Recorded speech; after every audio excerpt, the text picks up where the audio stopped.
take those. And again, they are required for graduation, so they need one of each anyway. And there's multiple options for test prep. We do have Method Test Prep here, which is an online program that's available 24/7 for our kids. Many of our teachers get into it and use it as part of their lessons. They use it for assignments and things like that. We also hold an ACT prep, which our seniors are going to be starting, I think, next week. We'll hold one in the spring for our juniors. But there's also a multitude of test prep options in the community. OCCC has an ACT prep, and then there's private tutoring that's available for students to participate in also, as far as raising their scores. And the last part I'm going to talk about is AP registration. We are in full swing getting ready to and registering for AP tests. The AP tests will be held again next spring and starting in May, but we do the registration. One of the things that College Board changed last spring is because of COVID, was that if a student registered for a test, but because schools went to distance learning, if the student didn't feel that they were adequately prepared to take the test and they had registered and paid the fee, there was not a penalty for a student to cancel the test. So as students come in and register for their AP test, they should be bringing those forms home to you. The cost of the test is $95, or if the student qualifies for free and reduced lunches, this cost is $54, but they bring those home. They pay the full amount at the time that they register. And then when we hit March, April, and they decide if something comes up and we're not able to, or there's been an interruption in instruction or something, or they don't feel like they're adequately prepared to take the test, again, there's no penalty for canceling the test. So we will charge like a $10 kind of an administrative fee for writing the check and for the business office and that. But if the student cancels 2 tests, it's only going to be $10 and you'll get the rest of the money back. So that's where we're at with AP. If you've got any questions, and we encourage our students to take the test, and then as they progress through the class, if they don't feel that they're ready to take it, talk to the teacher and then make the decision not to test at that time.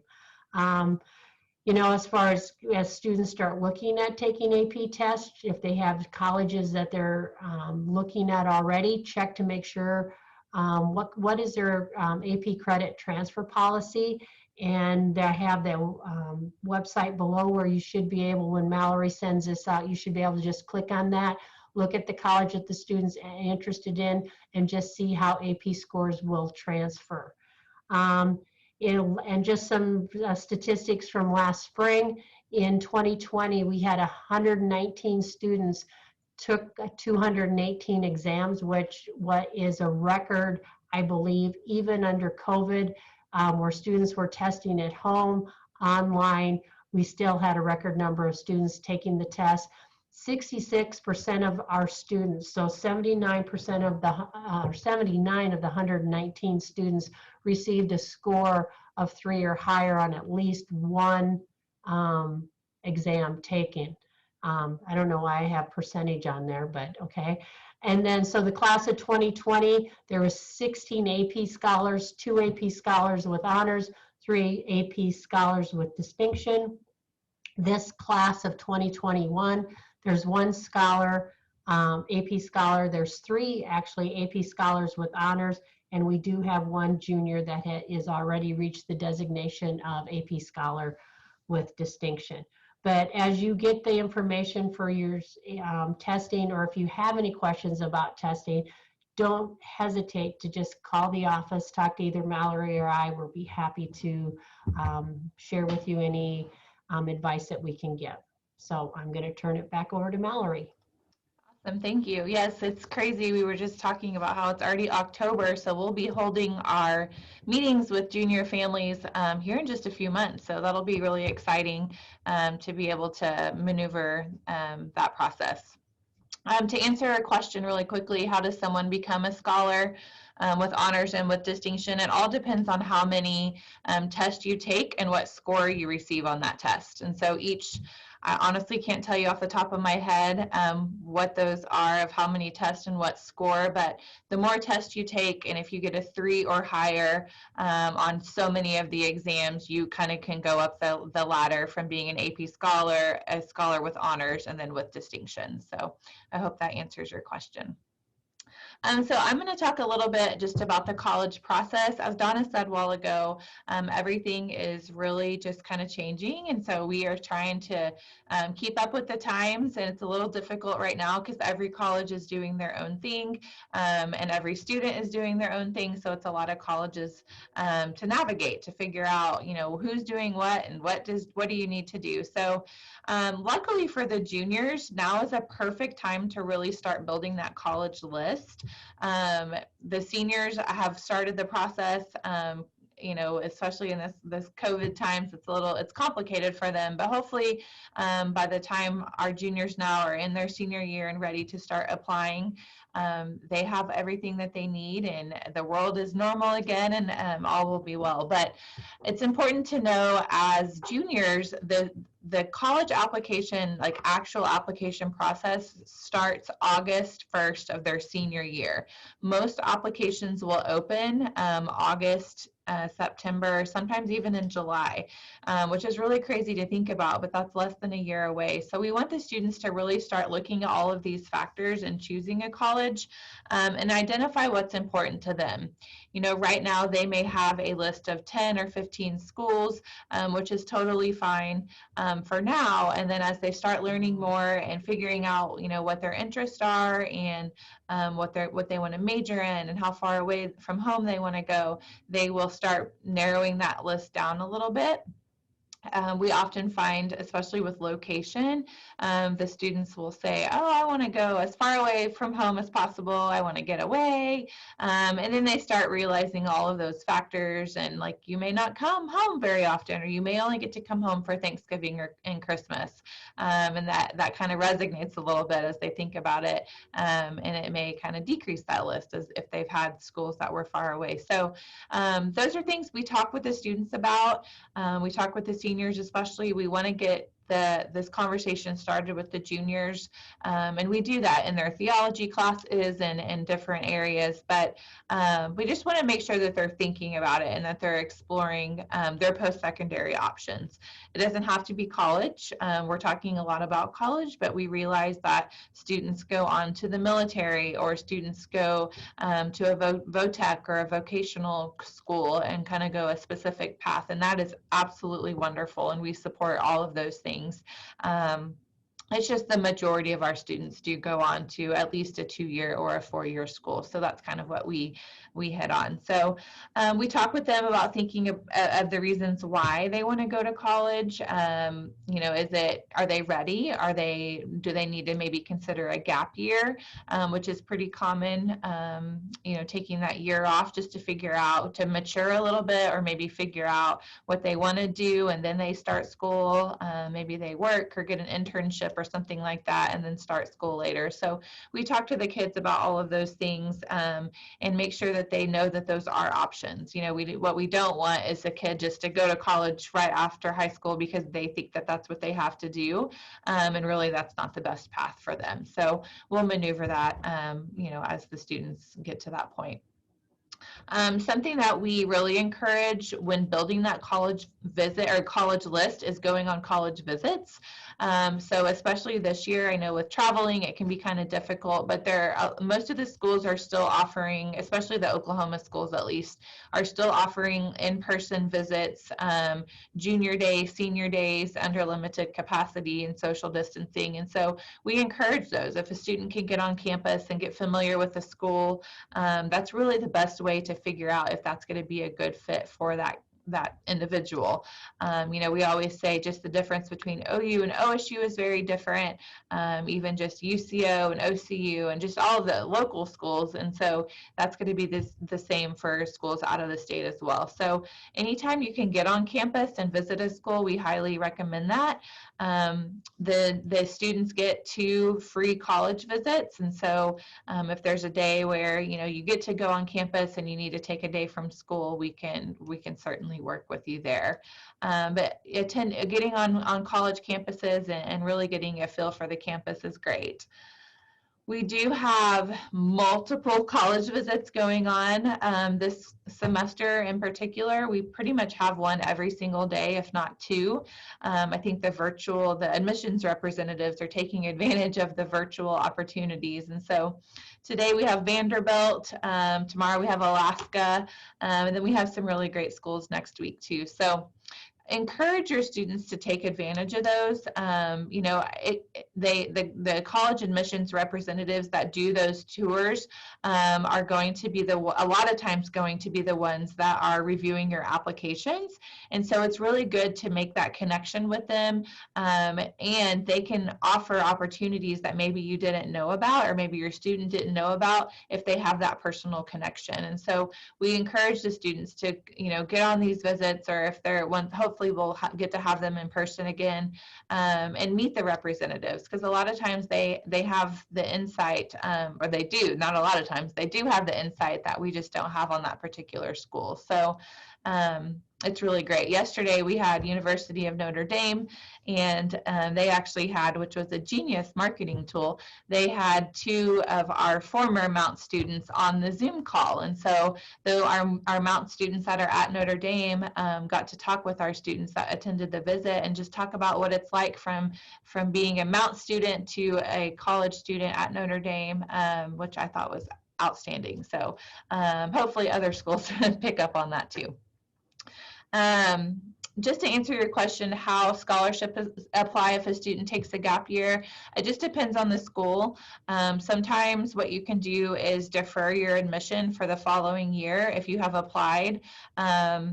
If you get accepted, you can just let them know, I'm not going to be able to attend this year. I'm going to take a gap year, and could I defer my admission for 1 year? And then asking about those scholarships too. So it's going to depend on school to school. They may have you reapply. They may say if your ACT and GPA are going to be the same from now and when you apply later, it could probably be the same scholarship wise. It's just going to depend on the school. So sorry, that's kind of a general vague answer, but that's really kind of what it depends on. So looking again, attending college visits, and then applying. Like I said, that application process starts August of senior year. And so having that list narrowed down is really important, and doing the work between now and senior year is going to be even more important. Senior year can get stressful, it can get busy, especially with fall sports. And then here we blink and it's already October. And so many of the deadlines start coming up October, November. And so we encourage the students to get them in early, by Halloween, if not before. As Donna mentioned before, many schools are test optional. For example, OU has already said that they're going to be test optional until the class of 2022. I'm sorry, yeah, through 2022. And so I had to think about it. I can't believe we're already in 2020, but through 2022, OU is test optional. So that's going to be a factor too in determining how many times you should test, because you kind of have to look at it in 2 ways. Is my test score going to benefit me for admission? And then is my test score going to benefit me for scholarships? Many of the schools that are test optional have said that they will still be looking at looking at test scores for scholarships. And so it's going to really just depend on what your score is. Do you need to retake it? That sort of thing. So we can have those conversations with you just as your students start taking the standardized test and retaking, and if they're not a strong tester, but maybe they can be, build their application in other areas, we can have those conversations. So So yeah, that's kind of about the test optional. As far as signing up for college visits, Mrs. Wagner has a book or a sign up sheet here in our office. And so the student just needs to come by 24 hours in advance to make sure that they have gotten signed up. And then we'll send them the Zoom link, and we have all of the students in one room watching the admissions representative. And if you as a parent are interested in sitting in on those as well, we can certainly ask the admissions rep if they mind if we share the Zoom link with our parents. I'm sure they wouldn't, but we definitely want to ask, and I'm sure they would love to have you if that's something that you're interested in. So again, these are all of the college visits coming just for this semester. Typically, like OU, OSU, UCO, they come pretty often, pretty much every month. And then your out-of-state schools are going to all be just one time typically. But we have good relationships with a lot of the admissions people, and which really makes it an advantage, because we can, like TCU, the Texas Christian director of freshman admissions, we know her very well, and I can just call her and say, hey Mandy, I have a student that is interested, what should we do? And they're really great about helping us. And so that's why these connections are very important. So kind of changing gears a little bit in the financial aid process. Again, this is early for you guys as junior parents, but we want you to be aware of the process because like I said, senior year comes and it hits very quickly. So in order to receive any kind of financial aid package from a college, a student has to have applied to the school, been accepted to the school, completed the FAFSA, and have it sent out to the school before they'll receive any kind of financial aid award letter. So that FAFSA actually opened today, not for you guys though. The FAFSA is for senior parents to fill out for their 2019 taxes. So next year you'll be filling it out for your 2020 tax with your 2020 tax information. And so the reason we hit big on that deadline and the timeline is because I don't think the students realize that, you have to have applied, been accepted before you'll get any kind of financial aid award letter. And really what we tell the students is you don't have to know where you're going when you apply. I think that's the question we all ask all the time is, where are you going to college? Where are you going?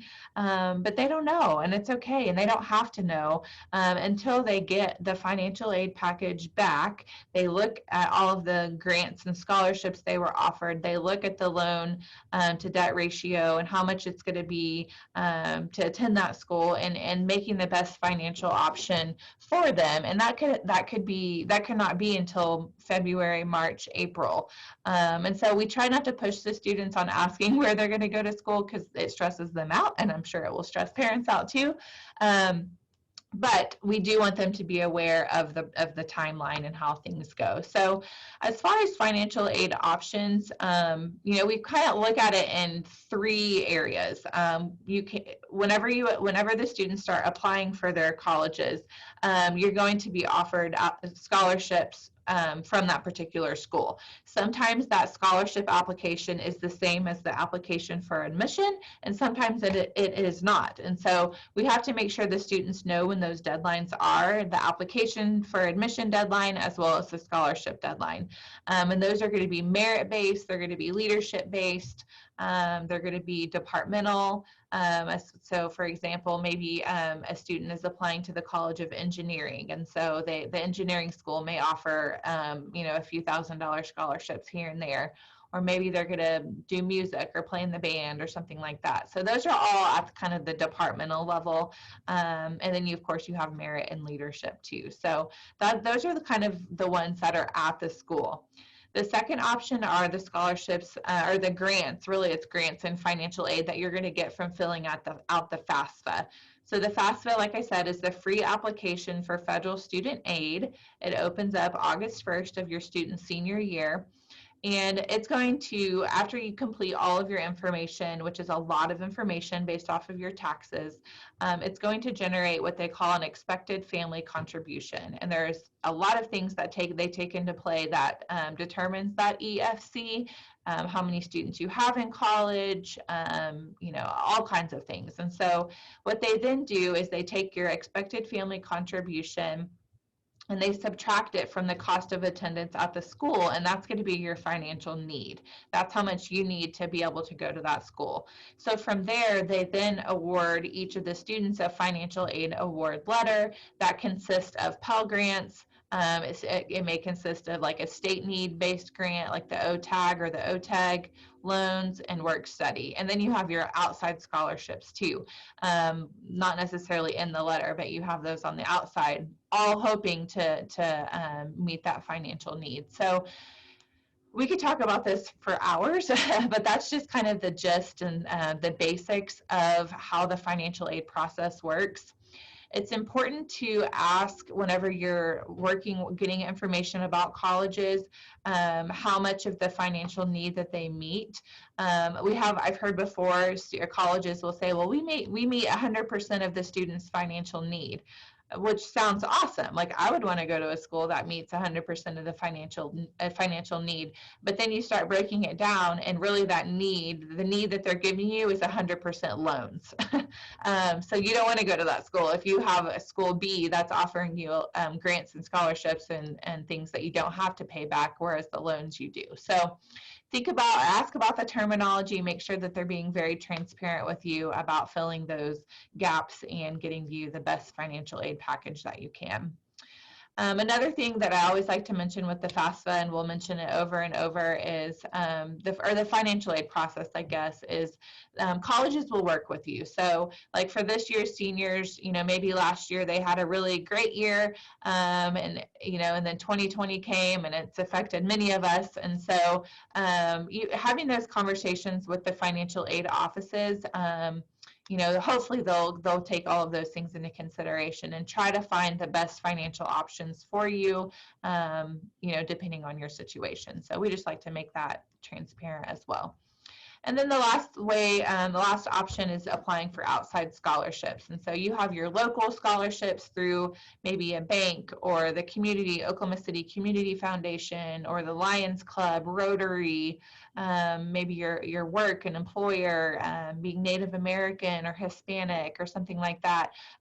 Those are all kind of your local scholarships. Then you're going to have your huge national scholarships, the Coca-Cola, Burger King, Gates Millennium, all of those. And those are fantastic and they're worth a lot of money, but there's a lot more students applying for them too. So we tell the students to look at their options. We try to send stuff out as much as possible.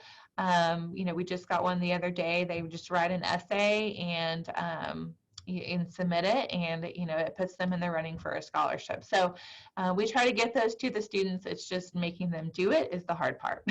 So that's kind of financial aid in a nutshell. Again, we will go over all of this as much as we can. If we don't know the answer, we'll help you find the answer, because it can be complicated, especially if we have families that, divorced parents and mom and dad are, living with grandma or whatever it is. All of the factors can be complicated. So we'll help you maneuver that. Like I said, if we don't know the answer, then we'll help find it for you. As far as college athletics go, we have a good number of our students that go on to compete at the collegiate level. So the two kind of governing bodies of college athletics are the NCAA and the NAIA. And so there's, as you can see here, Division I, II, and III in the NCAA, and then the NAIA is a little bit smaller. I'd say probably around the Division III level. And they have about 250 schools nationwide. And so the big thing to know about students that want to play sports in college is you have to get registered with the NCAA and the NAIA, or the NAIA, depending on which route you want to go, soon. So here, junior year would be the time to start that. It's crazy the amount of rules the NCAA in particular has. So a lot of times you can't have any communication with a coach, or they can't talk to you unless you're registered on the eligibility center. And so we tell the students, start looking into those. I think it's about $90 per eligibility center, so it can be kind of pricey, but if that's something that the student wants to do, then it has to be done, because that's how we will send the transcripts and make sure that they have all of the requirements they need in order to be compliant to play. So again, we'll have those conversations questions with our one-on-one meetings, but we just wanted to make sure that you have the information now. And then lastly, just talking about mental health and self-care. You can't pour from an empty cup, and I think we all can resonate with that a little bit. This is a time, it's a weird time for us as adults, and I think the kids as well. Surprisingly, I don't know about Donna, but I haven't had a lot of kids come in anxious about COVID necessarily, but just life in general, of everything, going on. And so we want to make sure that you are having conversations with your kids, checking in on them, and just seeing how they're doing, making sure that they're okay, you're okay, because it can be very stressful. And Donna found some tips of how to just maneuver that process, so we can share those out as well. But we just wanted to make sure and let you know that our office is always open. If you guys have any concerns about your student, we will go spy on them at lunch or do whatever we need to do to make sure that they're okay. Because I know a lot of times you may pick up on those little things, but you may not realize what's really going on. And all it takes is just somebody checking in to say, hey, are you okay? What's going on? So our office is always open if you need anything at all. So. And Donna, anything else you can think of? I think that's really all we have. That was pretty good, about 45 minutes. That's our goal. So I realized about 15 minutes in that I did not start the recording on this thing. So go me. But we will send the recording out and the PowerPoint just so you can have the dates and all of the websites on there. And we'll send that out this afternoon. And like I said, please just let us know if you need anything at all. It's an exciting time. Your students are big time upperclassmen now. So hopefully you're not feeling that too much at home, but we're excited to work with them, get to know you. And of course, we're just a phone call away. So awesome. Thank you guys so much. Have a good day.